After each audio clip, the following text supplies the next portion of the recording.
Қош келдіңіз, Сәуіржан. Қош көрдік. Бүгін кішкене бір мандарин алып келгем ғой жаңа. Иә, болды кездесу рет баруым.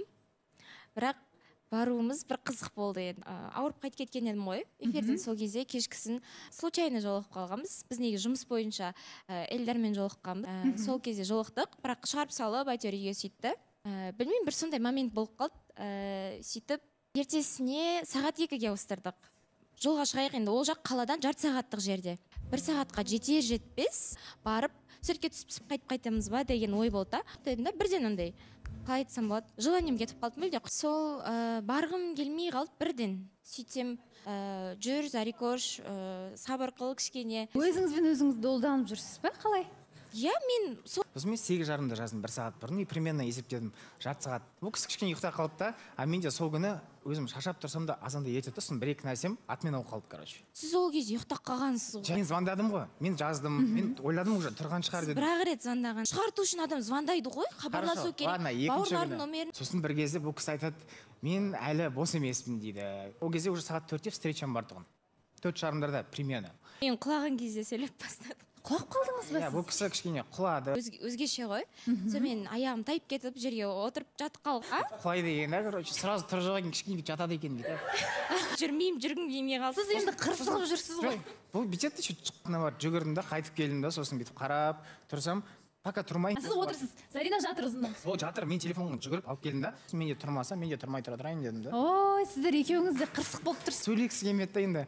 Блин, неге именно сіздің алдыңызда құладым? Сөйледі, сосын мен де ладно дедім, короче. Атпен жүрген кезде кішкене сөйлесіп жүрдік. Мен мысалы өмірімде мұздан көп құламайды екенмін ше. Ол құлап қала беретін адам, ол аяғы әлсіз адам да. Мен бір дұрыс түсінемін дегенмін ғой, көп құлап қала беретін адамдарды. Бірақ мен аяғым ол жағынан мықты да. В общем, 2 рет қана құлаған екен да. Оның біреуі сіздің алдыңызда. Құлап қалғаныма ұялып ше. И сөйлесіп қойғаныма шыным керек. Енді ұстайын десе ұстай алмайды. Бүйтіп не бара бермейсіз ба жұмысыңызға деп қоямын. 4-тен асып кетті ғой.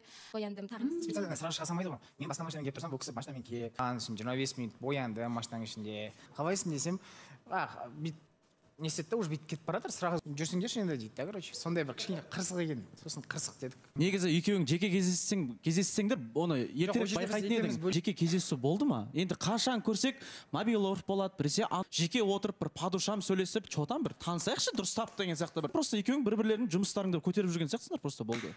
Тәуіржан жеке өзі келіп, Зариме сен алып кетейін деген сияқты моменттер болмаған. Тамақтанған уақытта бөлек отырамыз. Мысалы, Тәуіржан салма мандариндер ұнамайды. Мен специально істедім. Бұл кісі кішкене кеше, бірақ все-таки съедобный нәрсе. Андай асыл етпес, просто мен организме өз жемесе де болады, мысалы біреуге қуантса болады, или там қасындағыларға берсе. Сіздердің қарым-қатынастарыңыз қызық екен негізі. Мысалы, оңаша кездесуге қарсы емессіз ба? Иә, мен қарсы емеспін. Онсыз да бір адамдар жүретін жерде жүреміз ғой, бір жағымды екен бір. Шығуға дайынсыз. Иә, дайынмын. Если тек екеуміз ғана отырып қалсақ, типа біртүрлі болып қала ма деген, оны мен ойлаймын. Арғы басқа жаққа барып тамақ ішіңдерші, біз өзіміз отыра берейік деп айтамын, короче. Енді екеуміз қалып қалсақ, оған біртүрлі болып қалатын шығар деп мен сөйтіп ойлап жүрмін, короче. Мінезі қалай бар, солайынан көрсетіп жатыр да. Бұл мнение ғой, пікір. Менің жақсы келді. Өздері бір-бірінен жалығып кеткен сияқты да, жұп болған бұлай тұрсын. Мен осы көп нәрсе жемеймін, онсыз да жейтін нәрселерім азақ қана. Мені бір танитындай уақыт болды ғой, жұптыққа дейін. Каждый бір мелочты айта берсең, одан уже таудай дүние шығады да. По идее, мен өзімнің ойымда енді солай бір жалығып кеткен сияқтысыңдар бір-бірлерімен. Алмат Тәуіржанға ұнасын деп жылап сықтап мандарин жеп отырмайды ғой өзің. Просто мен жемейтін едім деп болашаққа айтып жатыр, болды. Зарина негізі сезімі әжептәуір ашылған уже да, бірақ ер азаматтарының ғана көзінше солай майысып, сызылып, сондай әрекеттер істейді. Тәуіржанның сүйікті тамағы дейді, мысалы. Бұл кісі әр кезде әртүрлі тамақтанады ау деймін. Енді айтып көріңіз. Давай сен қандай тамақ ұнайды, қандай түсін айт деп мен сұрамаймын. Менен сұрамаса, мен ештеңе сұрамаймын. Мен қыз баласы болған соң, ол нәрсе мен үшін біртүрлі жалықпақ түгілі, біз әлі бауыр басатындай деңгейге жеткен жоқпыз біз. Би жатып сендер уже жалығып жатқан сияқтысыңдар да, бір-бірлеріне өзінің қадамын жасады, таныстыққа ұсыныс жасады, кездесуге де апарып жатыр. Қалғаны 10-шы шақта, сол 10-шы шақ ол сен жақтан келмей жағы жігітпен жеке кездесу ол өте маңызды нәрселердің бірі. Өзіңнің шындықтарың болады да, басқалардың естігісі келмейтін. Сол бір қыздың жанында жүрген өзгесін сен қызғанып жүрген жайың бар ма? Мүлдем өзіңізге ұқсамай отырсыз. Иә, Сізді ашуландырмайтын дүниелер ашуландыр. Маған жаза береді, Тәужанмен кездестің ба деп.